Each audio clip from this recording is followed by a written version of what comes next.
We continue the shir in Sichos HaRan, Sif Kuf Mem Tes, which deals with the continuation of the story of the Zion Betlers from Sipurim Maisius. The story, as you recall undoubtedly, deals with the couple at the time of their wedding, this young couple, who as children had met the Zion Betlers, 7 beggars who were really tzadikim, the greatest tzadikim alive, and who actually was one, the tzadikimis, who came in 7 different forms, conforming to these 7 sfiras. As children, they gave these children the blessings, blessed them that they should be like the Zion Betlers. Now when they came to the wedding, they said, we now give you that blessing as a gift. What was the blessing? To be like us. These Zion Betlers appeared in what seemed to be a state of deformity, physical defects, blind, deaf, so on. We've had the story of the first 4 Betlers. Tonight we come to the story of the 5th Betler, who came on the 5th day of the Shivas Yemei HaMishta, 7 days of feasting after a wedding. Arizal continues on the 5th day. They all celebrated, they were very happy. And this couple reminded themselves of the 5th Betler, who was a hunchback. And they had a strong craving, desire, how to get this Betler to come here. How could they get him here? Because if he would be here, the happiness, the simcha would be that much greater. Now again, note that where were the other 4 now? The Betler came and left. So again, every one of these points out to the fact that it really is the tzadikimis who came in different forms each day. Each day it takes a different form, a different kind of sfira. Suddenly this 5th Betler came, and he said, I am here, because there was this kisufim, this yearning, this crying for him, for the kedusha that brought him. And he said, I've come to your wedding. And he fell upon them, he hugged them, he kissed them, and said to them, at first when I saw you as children, I gave you a bracha, you should be like me. Now, I give you this as a complete gift, a wedding gift, that you should be like me. But I want to point out that I am not a hunchback at all. On the contrary, my shoulders are very much superior to anybody else, because my shoulders are in the category of muat machzik es hamruba. And I have a confirmation about this fact. And this rest of the story deals with this topic, muat machzik es hamruba. Simple point, explained very simply. This means that in physics, as we know, scientifically it is a fact, that area can contain only that which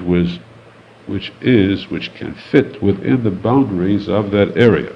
Now, for example, if you have a gallon jug, you cannot pour 2 gallons of liquid into that jug, 2 gallons of water.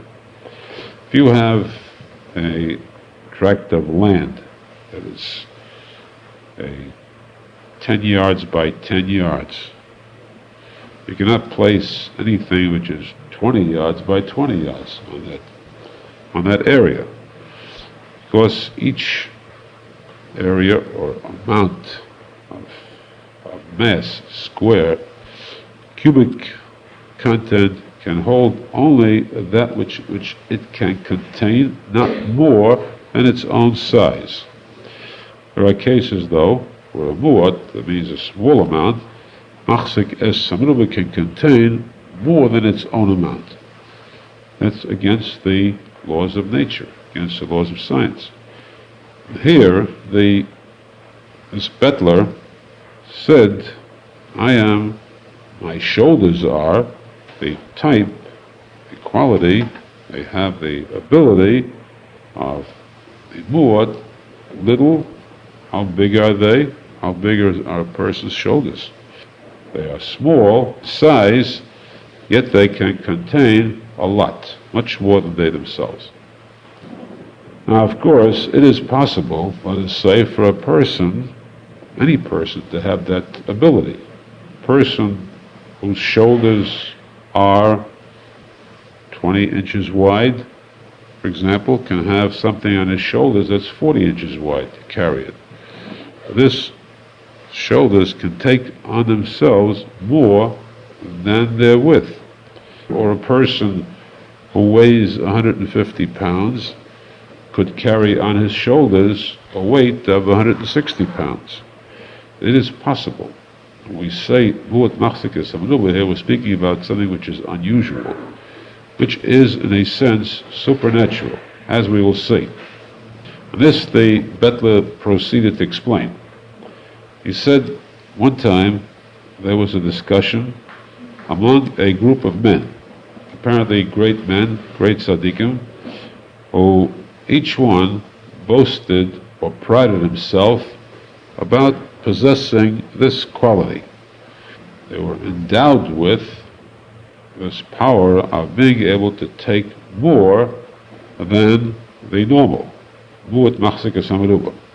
Each one prided himself he had this ability of mu'at machzikas hamruba, and one of them, who described his talent in reference to this, that one, the rest of them laughed at. They joked about. They belittled him. The rest who boasted about this, their words were accepted as being actual fact. But, this Bettler said, continued, my ability, or my talent, Mu'at machzikas hamruba, was greater than all the others. Now, the first one boasted about his brain. He said his brain, his mind, is in that category of mu'at machzikas hamruba, because he can carry in his mind, in his brain, his intellect, he can carry thousands, tens of thousands of people with all their necessities, everything they require, all their movements, their existence, everything that about them, he carries on his mind, or he stores in his mind. Therefore, his brain is a mu'at machzikas hamruba. It's a small brain, yet it carries all the information about all this mass multitude of people. About this statement, the others laughed at, they scoffed at. They belittled it and they said, the people that you carry on your brain are nothing, they are worth nothing, and so too are you worth nothing. Your brain is also worth nothing. This was their reply. This was the only one that they laughed at, they sneered at. Second one spoke up and said, I saw a mu'at machzikas hamruba, little containing a lot, that is very similar to the description of the first party. This first one who made the statement, I saw such a case, very similar case, because one time I saw a mountain, tall mountain, which was filled, lying upon this mountain was a large load of dirt, of filth, of garbage and waste matter. And I marveled about this. Where did this mountain of waste come from? There, near the mountain, stood a man and said, all this came from me. Because that man had lived near that mountain for a long time. He constantly discarded his waste matter upon that mountain, all the garbage and dirt that he had. And so, all this came from him. So that this one single person, only one person himself, produced so much waste and filth. Now, that person, therefore, is a mu'at machzikas hamruba. Small person, producing so much waste matter, he is in that category. And so too, they said, is this first wise man who spoke up and said his brain is a mut machzikas hamenuah. Same thing, the same item. Why did they compare this person, who apparently was a wise man who spoke about this topic? It's a very difficult topic because we're going into the supernatural. This is fit for tzadikim. What is meant by, in a word, what is meant by mut machzikas hamenuah? Let's understand this in a deeper sense. This refers to the laws of space. As we said, everything in this world is dictated to by the laws of space. The world is an area, a mass. It is governed by these laws of space. Now, mut machzikas means that this goes beyond these laws, beyond the nature of the rules of space, where it's not bounded, it's not governed by these boundaries of space. Something that goes beyond this into the supernatural. And therefore, these people, this group talking about it, apparently were all great people, wise men, who were above the laws of space, which is known as mokaim. Above means lamala min hamokaim, above the rules of space. Kaviyachal Hashem is lamala min hamokaim, because Hashem is not governed by space. Hashem is not contained in space. On the contrary, Hashem created space. Hashem naturally is the first who is lamala min hamokaim. There are other items too that are lamala min hamokaim also. We find that in Eretz Yisrael, we find certain cases. The Gemara says there are 10 levels of Kedusha in Eretz Yisrael. These levels of Kedusha refer to this item of Lamala min hamokaim. For example, the Gemara says about Eretz Yisrael in general. Eretz Yisrael is called Eretz Tzavi, the land of the deer. Why? Because the nature of a deer is that when you strip the hide off a deer in one piece, you find that the hide of the deer then is very tiny. It could barely contain a tenth the size of that deer. Now, how does this hide contain the body of a deer in it? Because the hide stretches. Extreme tautness. When the deer is in it, the hide stretches and it can contain the entire body of the deer. Eretz Yisrael is a very tiny country. Geographically, physically, it's a very small land. And yet the nature of this land, the land itself, defies the rules of nature, the rules of space, because as many people as move into Eretz Yisrael, it could contain. Now, let us say that by rules of space, a certain number of people can live within a certain area, square miles. Eretz Yisrael is not governed by that rule. You can have within a very tiny area, as the Gemara says, for example, within the old city, Ida Tika of Yerushalmi, you had hundreds of millions of Jews living there. How can you ever fit hundreds of millions into just a few blocks? The answer is that it's Tzvi. Eretz Yisrael is above the laws of space. The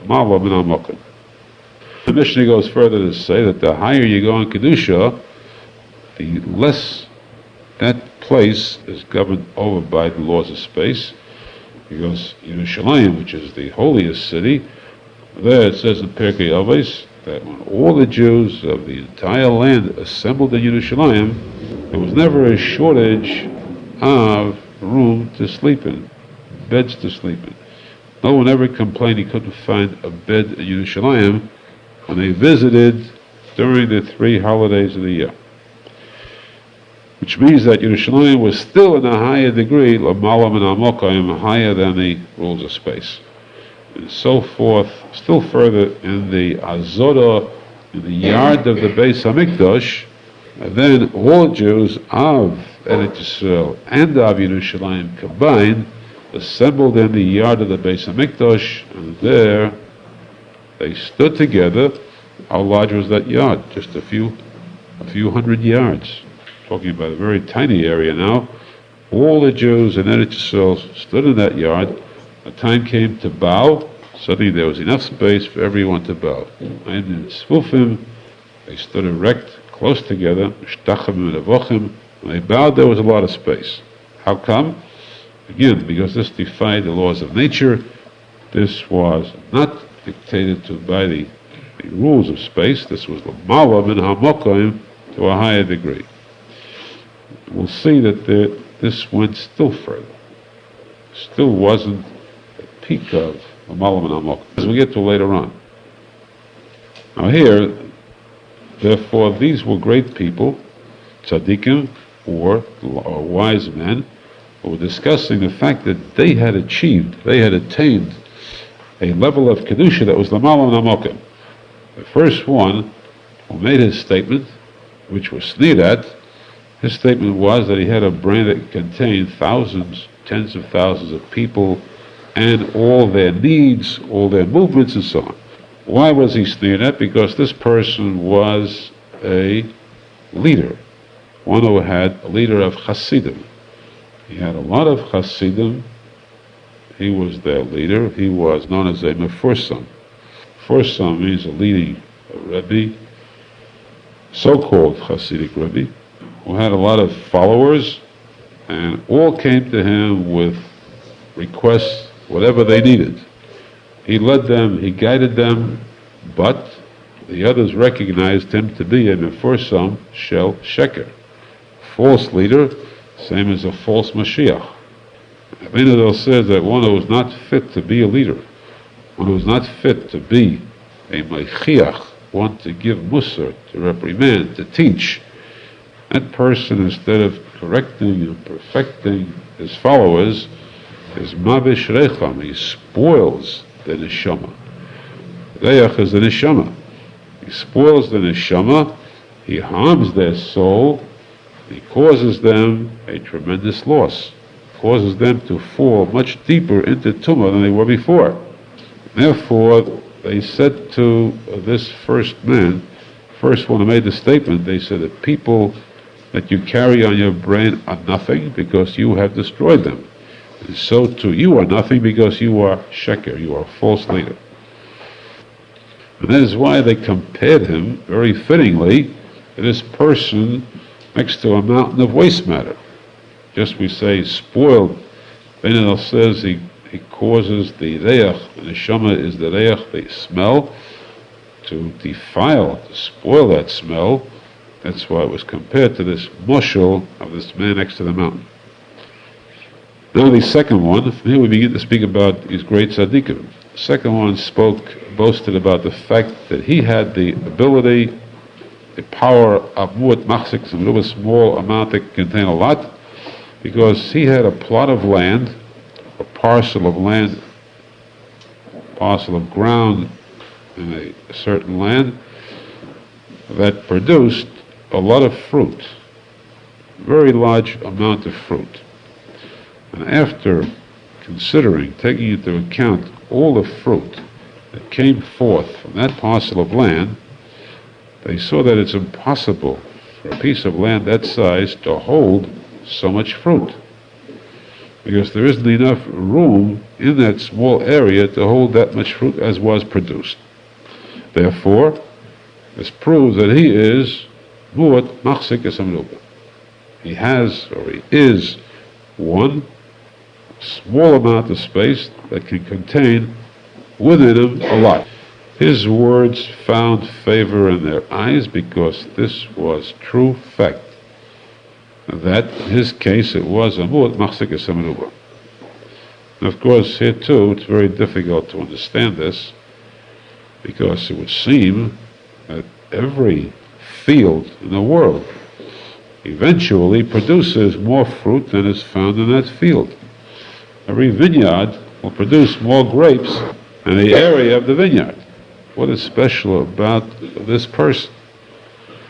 And if to think, to bring up this point, any person asked about mu'at machzik would automatically give that as a mashal, as an example. Therefore, naturally, this refers to something much deeper. This refers to something in essence. When we say peiros, The Gemara says that the paytas of tzadikim, the fruit of tzadikim, are their good deeds, are their mitzvahs.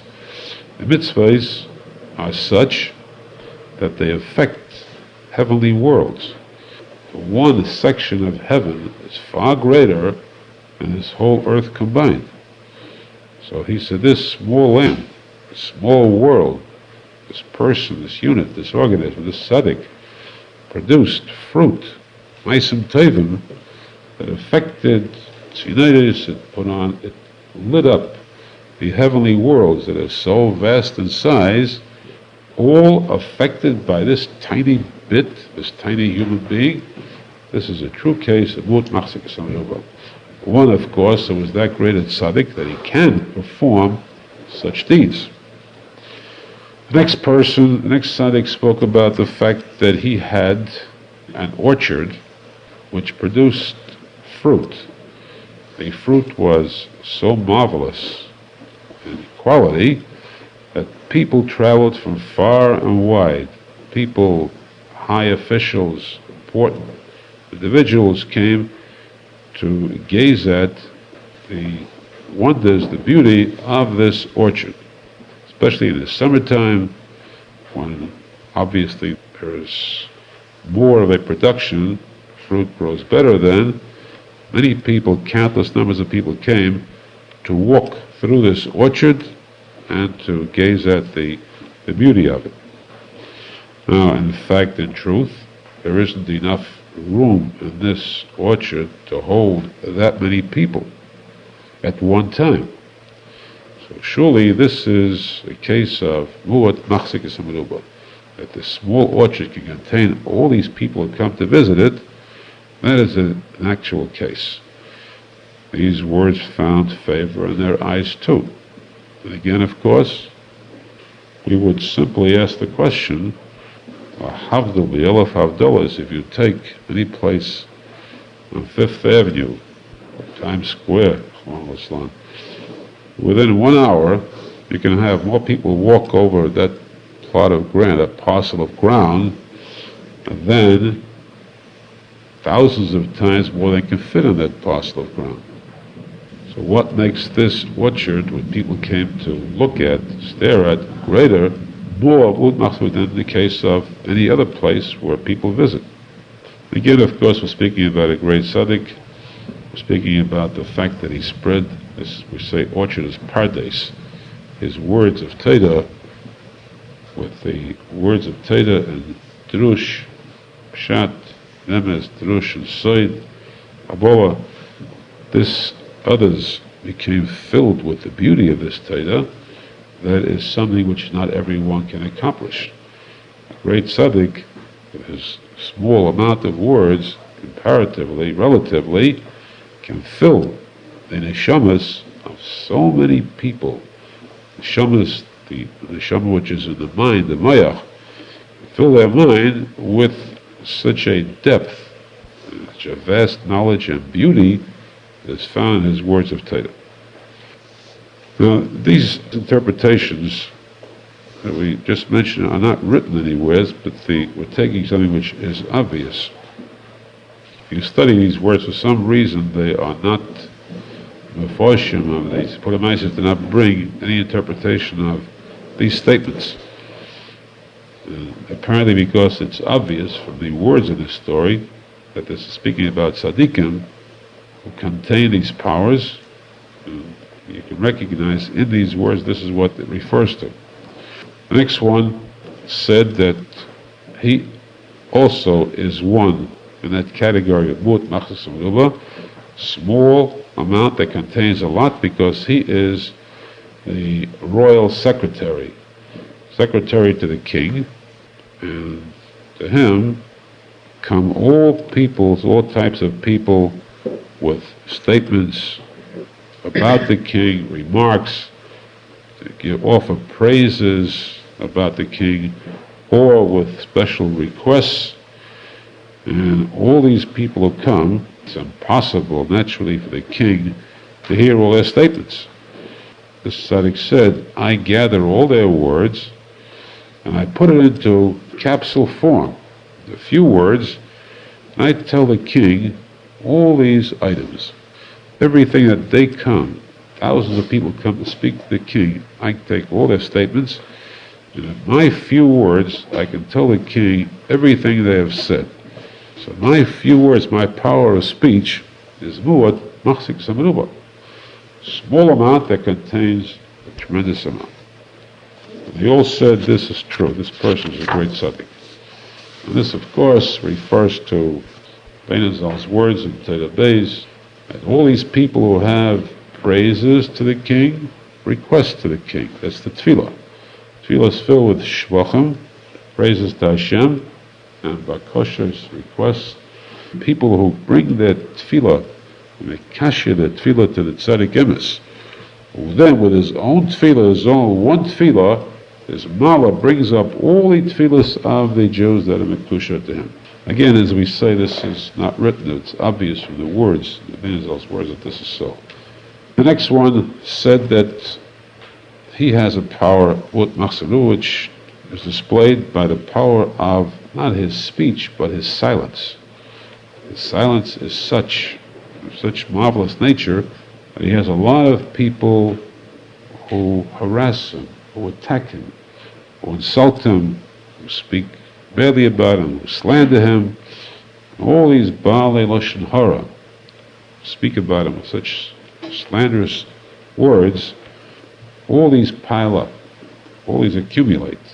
Everything that is said about him, with his silence alone, he replies to every one of them. His silence is enough of a response to all those who come to insult him with their words. With one silence, a man else says, he can answer all their statements. So it means then, which proves then that his silence is a mu'at machzis menuba. A little bit, very tiny, yet it contains so much, contains an answer to all these vile statements of these Baalei Lashon Hara.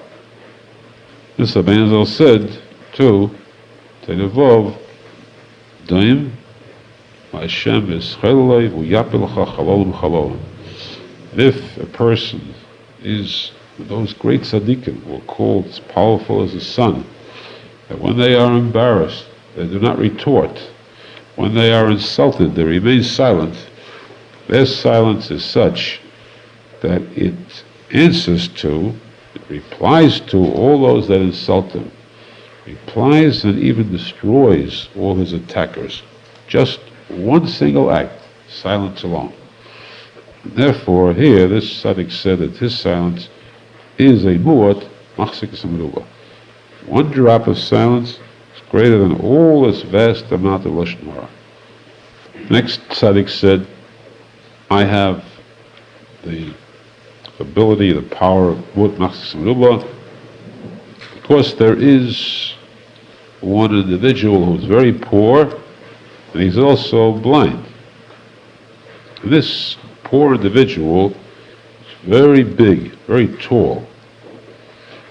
I, he said, am very small, very tiny compared to this tall, blind pauper. And yet, I, who am so small, I lead this blind individual. So therefore, surely I am a mu'at machzis menuba. I am so small, and yet I contain this giant, because this blind individual could surely slip. He could fall. And I am one that holds on to him, machzik. I support him, I strengthen him, that he should be able to go, to move. Therefore, he said, I am a mu'at machzis menuba. I have this power greater than space. Now, this Betler, the hunched Betler, who was telling this, said, he finished these statements, he said, I was there too. And I said, I made a statement afterwards, and I said, the truth is that all of you are speaking the truth. You all do have a degree of this power of mu'at machzis menuba. In fact, I know what you meant when you made these statements. You weren't speaking literally, the words were in code. He was speaking code. But I understood exactly what every one of you meant when you made this statement. And now he said, I will interpret only the last one's words. The last one who boasted that he leads this giant blind one, he is greater than all the rest of you. He has more power in Mut than the rest of you. But I am still far above every one of you, this Bettler said to this group of tzaddikim. Because this last one who boasted that he leads this giant blind one, what he really means is that he has the power of leading the moon. The moon is called blind because sight, we speak about vision, we use the word light for vision. When there is no light, that constitutes blindness. There can be no sight when there is darkness. Now, since the moon is a completely dark body, it contains no light of its own, therefore the moon is called a blind one. This tzadik, who is a small individual, a human being, yet he has the power to lead the moon in its cycle. The moon's cycle, he leads the moon, though he is small, and the moon is so great, so immense in size in comparison, and it also is the basis, the foundation stone for the world, because the world must have the moon for many reasons. The world exists through the service of the moon. For example, what could we have as far as holidays are concerned? How could we celebrate the Jewish holidays if not for the moon? The moon tells us, directs us as to when the Chodesh comes out, the new moon, and we know when each one of the holidays falls out. So we are in dire need of the moon to guide us on these basic, major Hebrew laws. Now, since this tzaddik is the one that guides the moon in its cycle, in its orbit, and surely he is a mu'at machzikis hamenuba, truly so. This statement, of course, very simply means, the Gemara says, Atem, that who is the one that decides when there is a new moon? Who decides when it is a Chodesh? The Bezdin, the tzaddikim. The Ashatiku Oisam, Atem, when is there a new moon? When the tzaddikim say there is a new moon. Even Hashem Kaviyachal consents, allows the tzaddikim on earth to judge, to rule over this item.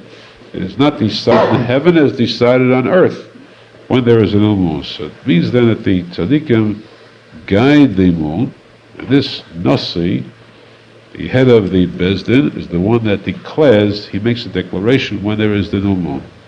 This tzaddik, who was greater than the others, he said, as though the others were like the members of the Sanhedrin, this one was the Nasi who makes the declaration. He said he's greater than the rest of you, because he is the one that leads this blind body, which means he leads the moon in its orbit.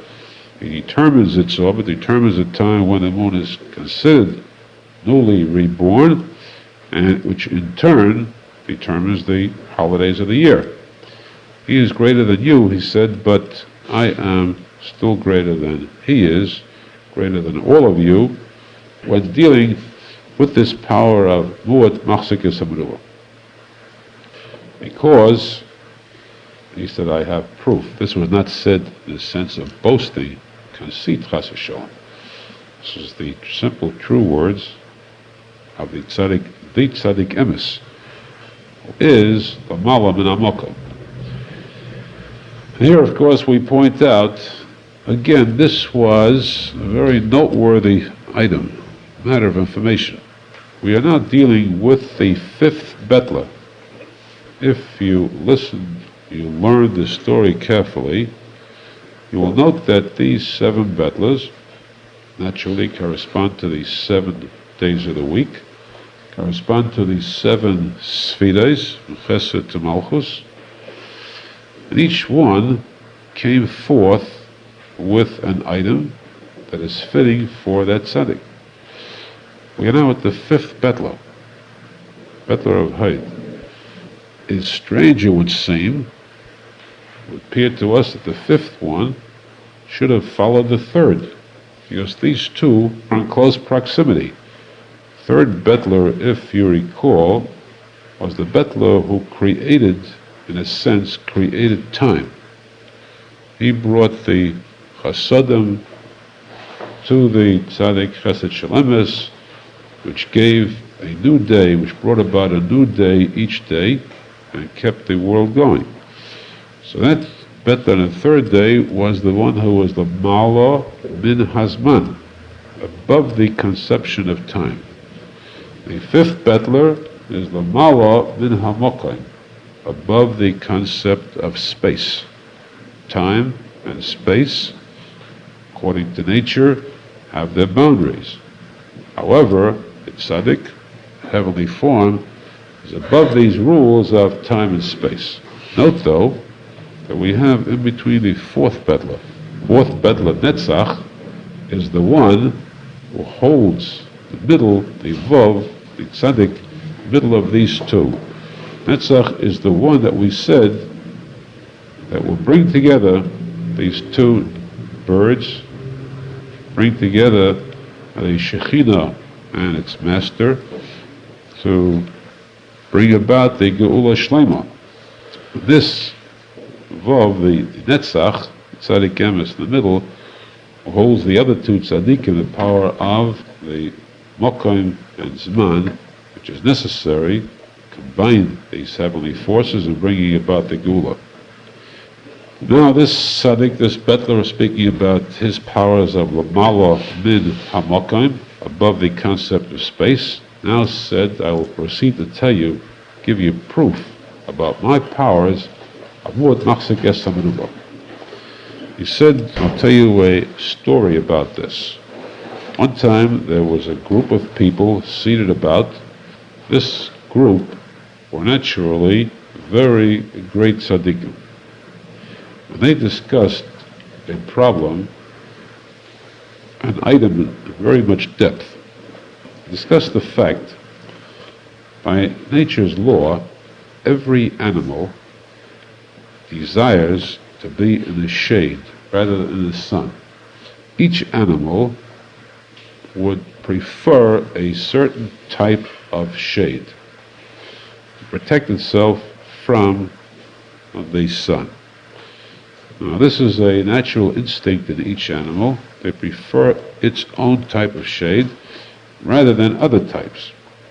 That means that then there must be many different types of shades for the different animals that exist. There are countless numbers of animals.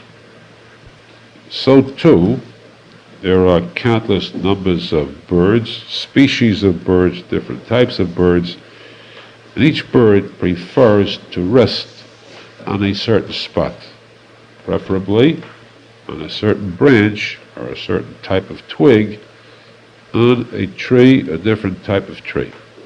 So that there are so many different types of preferences, shades for animals and for branches or twigs for birds. Now the question arose among them, is it possible to find one tree? Can there be located one single tree in whose shade all the animals in the world would be willing to rest under the shade of that tree? Means to stay together, to rest together in that shade, and on whose branches of that tree all the birds of heaven would be willing to rest, to stay on those branches. Is there one tree that is that great that it could hold all the animals and birds of the world? They delved very deeply into this matter, and they found that there does exist a tree of that kind. Of course, that tree is the famous Eitz HaChaim, the tree of life, where? In the Emtza Hagan, in Gan Eden. What is that Eitz HaChaim, the Emtza Hagan? What is that tree of life which produces life for all and sustenance for everyone, that is the Torah, Eitz Chayim Hi. Torah Kedusha is one that has enough, there is sufficient sustenance in the Torah to provide for every single kind of person. Greater tzaddikim, wiser men, simple people, the pardes are enough. There's enough in the Torah to feed every single one's needs. Now, they wanted to go to that tree, to visit that tree, because the marvels, pleasures of being there are indescribable naturally. Because there, all the birds and the animals assemble, and there is no harm done from any type of animal. And all animals mingle together, stay together in peace. All enjoy the pleasures of that tree. There is no war whatsoever there. There is no danger, no harm from anyone. So surely the pleasure, the joy, the bliss that is experienced there is one that everyone would desire, would yearn to see. So these wise men, this group, began to search in their minds as to a means of how to arrive at that tree, how to get to this tree. And this brought about a difference of opinion, a controversy broke out. They could not agree upon which route to take. Some said they should go to the east, some said to the west, others said different directions. They could not agree at all. It was impossible for them to arrive at a conclusion to get to that tree. Of course, this too refers to the fact that we're speaking now about the path to the tree is the study of Torah itself. The study of Torah itself, because of the original breaking of the tablets, Luchas Moshe Rabbeinu, has brought about controversy among the tzaddikim themselves. The Gemara is filled with machlekas, debates. Shulchan Aruch is filled with discussions and debates about law. There is no agreement. So they could not get together now to arrive at the proper conclusion how to get to this tree. Until there came forth one chacham, one wise person, and said to them, why do you delve into the question of how to get to that tree? Why don't you first find out who is fit to come there? It's not a question of getting there, a question of who is fit to get to that tree. Because not every person can reach there, not every person can attain it. Only ones that can attain it are those who have the qualities of that tree itself. Because that tree contains 3 roots. There are 3 specific roots to that tree, aside from the body of the tree itself. And only that person who possesses the qualities of those 3 roots and the body, that person can get to that tree. What are the 3 roots in the body? The 3 roots are, the first root is emunah. That's one of the roots, the shadish of that tree, it's faith. The second is yidah, that's fear of Hashem. The third is anivus, humbleness. And the body itself, the trunk of that tree itself, is emes, truth. From this comes forth many branches and twigs and so on. But these are the 3 roots in the trunk of the tree. A person who contains these qualities, he can get to the tree, otherwise he cannot. So first see to it that you acquire these qualities, and then you'll be able to get there. Now there arose the problem of getting these qualities, and ultimately the bettler proving his statement. This part of the story will continue the next Shir Mitzvah Shem.